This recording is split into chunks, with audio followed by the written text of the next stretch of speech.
Chapitre 13. Cependant, ce défaut de numéraire dont se plaignait Bonaparte se faisait sentir de plus en plus. On ne savait plus comment on pourrait payer l'armée sans recourir aux avances. C'était un moyen odieux qui eût rappelé le mode de perception de ces fameux mamelouks qu'on était, disait-on, venus punir enfin de leur vol et de leur déprédation.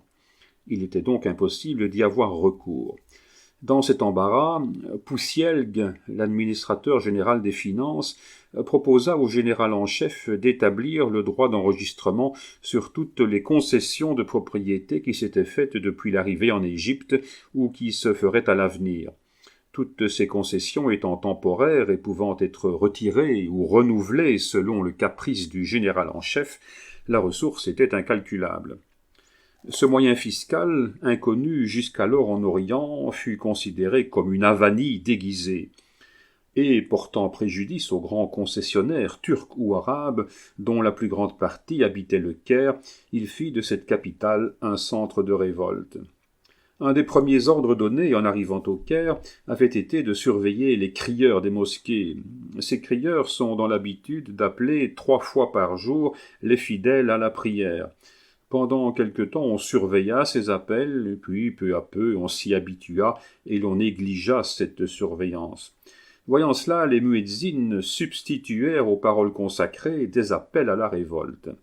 Dans leur ignorance de la langue, les Français ne s'aperçurent pas de cette substitution, et les Turcs purent librement conspirer et donner des ordres pour retarder ou avancer l'heure de la conspiration, dont l'explosion fut enfin fixée au matin du 21 octobre.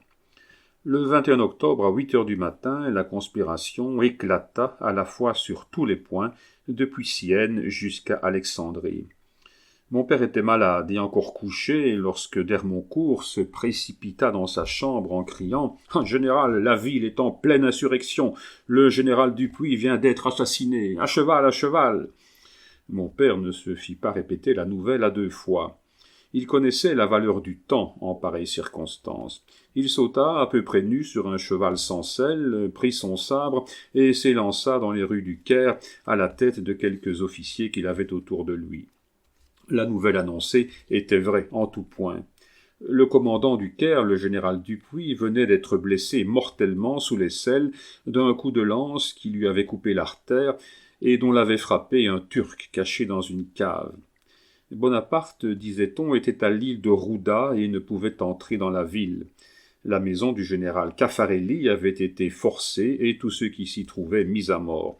Enfin, les révoltés se portaient en masse vers le payeur général Estève. Ce fut vers ce point que se dirigea mon père, ralliant à lui tout ce qu'il rencontrait sur son chemin. Il parvint à se trouver ainsi à la tête d'une 60aine d'hommes. On sait l'admiration qu'avait inspirée aux Arabes la beauté herculéenne de mon père. Monté sur un grand cheval de dragon qu'il maniait en cavalier consommé, offrant sa tête, sa poitrine et ses bras nus à tous les coups, s'élançant au milieu des groupes les plus acharnés, avec cette insouciance de la mort qu'il avait toujours eue, mais que redoublait en cette circonstance l'espèce de spleen dont il était atteint, il apparut aux Arabes comme l'ange exterminateur à la flamboyante épée. En un instant, les abords de la trésorerie furent balayés, les Turcs et les Arabes sabrés, Estève délivré. Ah, pauvre Estève, je me le rappelle encore, m'embrassant tout enfant et me disant « Rappelle-toi bien ceci, c'est que, sans ton père, la tête qui t'embrasse pourrirait aujourd'hui dans les fossés du Caire. » La journée se passa en lutte continuelle et acharnée. Les membres de l'Institut d'Égypte, qui habitaient la maison de Cassim Bey dans un quartier assez éloigné, s'étaient retranchés et faisaient le coup de fusil comme de simples mortels.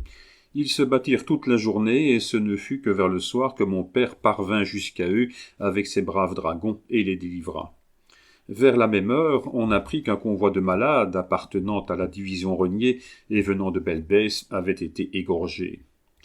Bonaparte était-il à Rouda, comme le disent toutes les relations officielles, ou était-il à son quartier général, comme l'affirme Bourrienne ?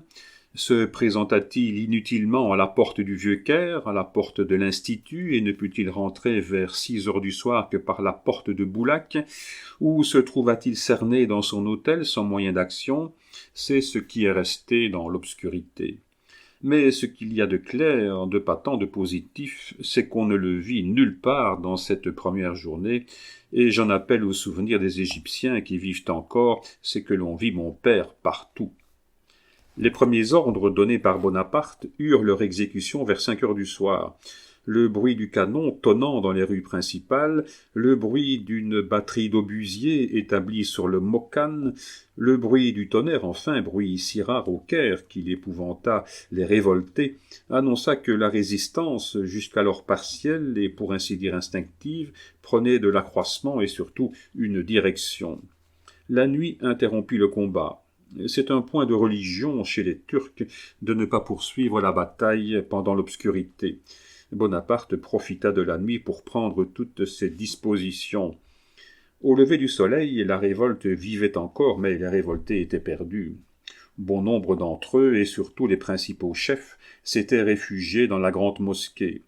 Mon père reçut l'ordre d'aller les y attaquer et de frapper ainsi au cœur ce qui restait de l'insurrection.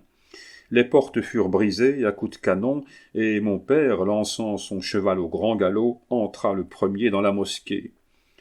Le hasard fit qu'en face de la porte, c'est-à-dire sur la route que parcourait dans sa course le cheval de mon père, se trouvait un tombeau élevé de 3 pieds à peu près.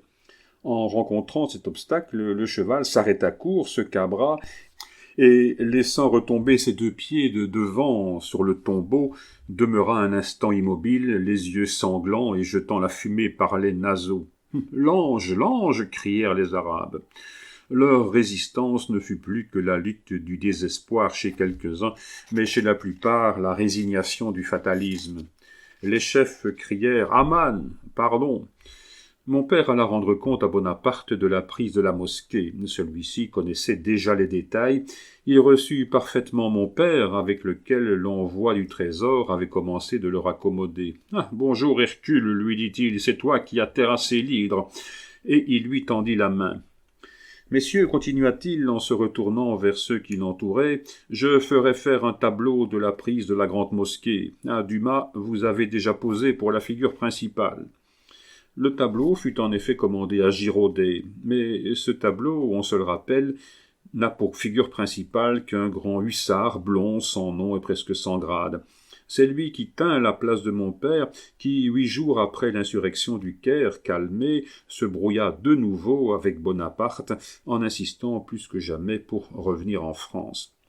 En effet, tiré un instant par l'insurrection du Caire de cette nostalgie à laquelle il s'était laissé aller, mon père y retomba bientôt. Un dégoût profond de toute chose s'était emparé de lui avec le dégoût de la vie, et malgré les conseils de ses amis, il insista obstinément pour que Bonaparte lui accordât son congé. Dans une dernière entrevue qu'il eut avec mon père, Bonaparte tenta un dernier effort pour le déterminer à rester. Il alla même jusqu'à lui dire qu'un jour ou l'autre, lui-même passerait en France et lui promettre de le ramener avec lui. Rien ne put calmer ce désir de départ devenu une véritable maladie. Malheureusement, d'Hermoncourt, le seul homme qui eut quelque influence sur mon père, était retourné à son régiment et stationné à Belbès. Lorsqu'il apprit que le départ de son général était arrêté, il accourut au Caire et se rendit chez lui. Il trouva l'appartement démeublé et mon père faisant une vente des objets qui lui étaient inutiles. Avec l'argent de cette vente, mon père acheta 4000 livres de café moka, 11 chevaux arabes, dont 2 étalons et 9 juments, et fréta un petit bâtiment nommé la Belle Maltaise.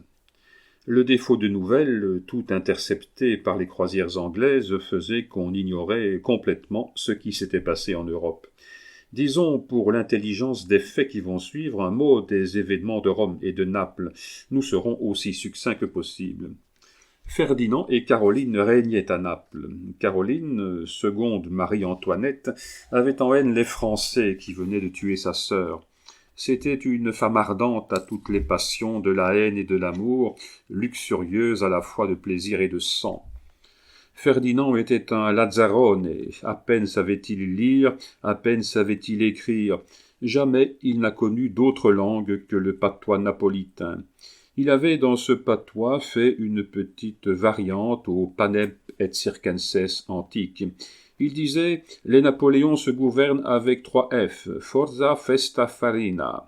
La fourche, la potence, la fête, la farine.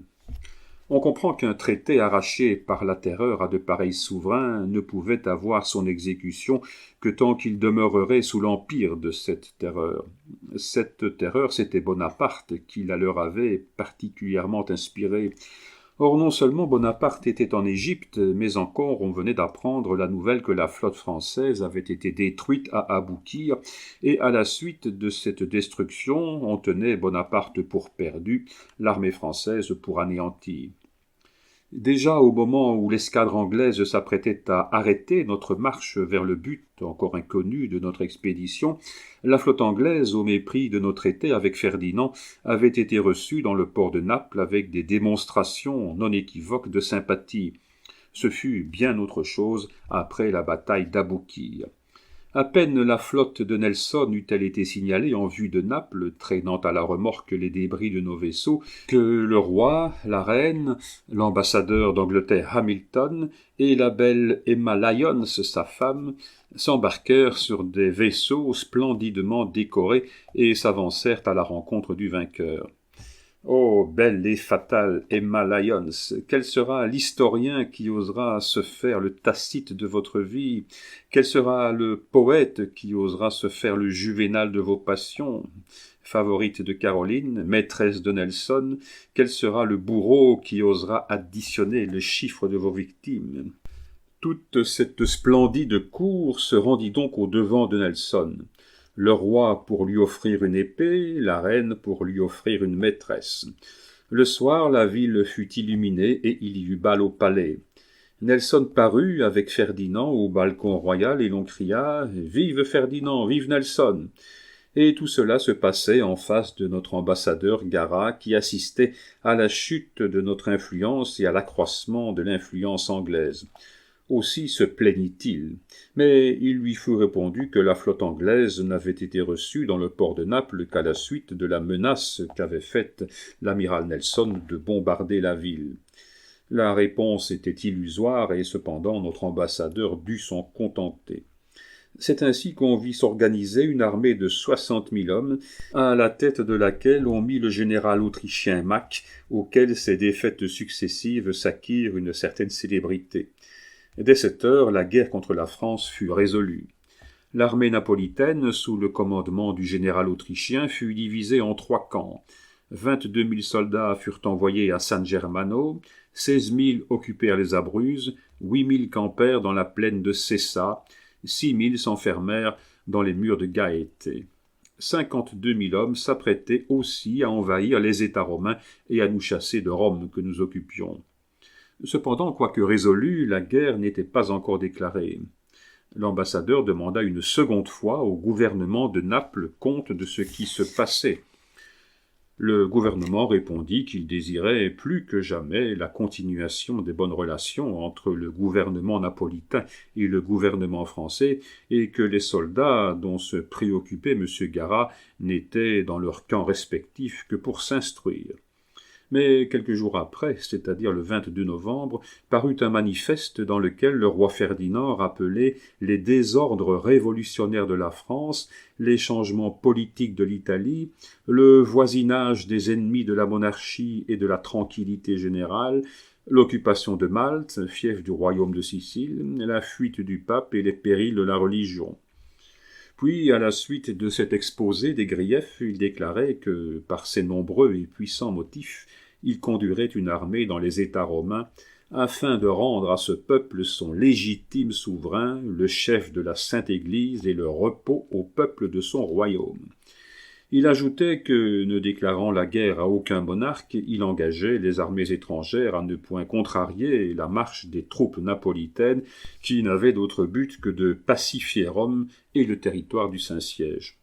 En même temps, des lettres particulières des ministres du roi de Naples aux ministres étrangers excitaient ceux-ci à faire aux Français non pas une bataille rangée, mais une guerre d'assassinat et d'empoisonnement. C'est incroyable, n'est-ce pas? C'est impossible même. Et lisez la lettre du prince Belmonte Pignatelli, ministre du roi de Naples, au chevalier Rioca, ministre du roi de Piémont. La voici.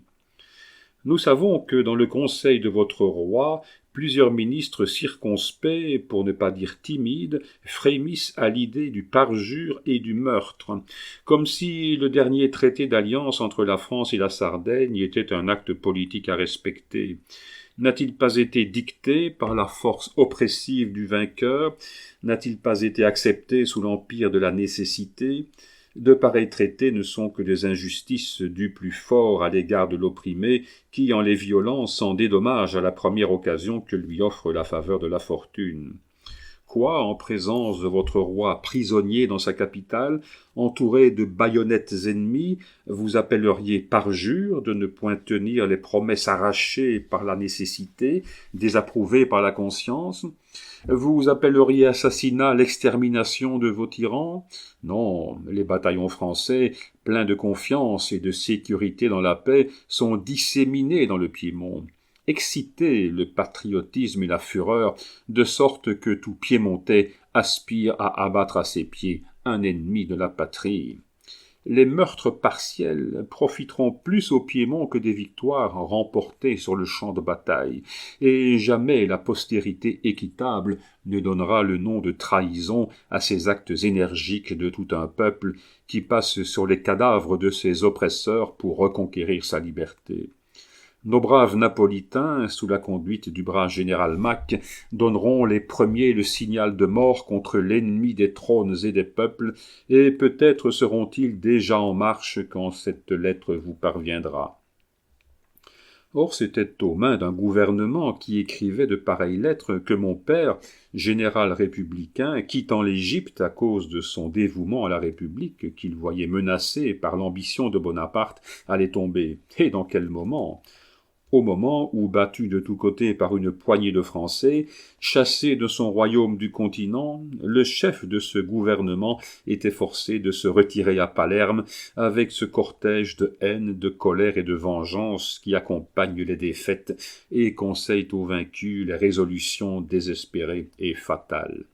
Aussi allons-nous voir le prince Belmonte Pignatelli mettre en pratique sur mon père et ses malheureux compagnons les préceptes exposés par lui à son collègue, le chevalier Rioca, ministre du roi de Piémont. Je laisserai mon père raconter lui-même cette terrible captivité, et après 45 ans, une voix sortira du tombeau qui, comme celle du père d'Hamlet, dénoncera au monde le crime et les meurtriers.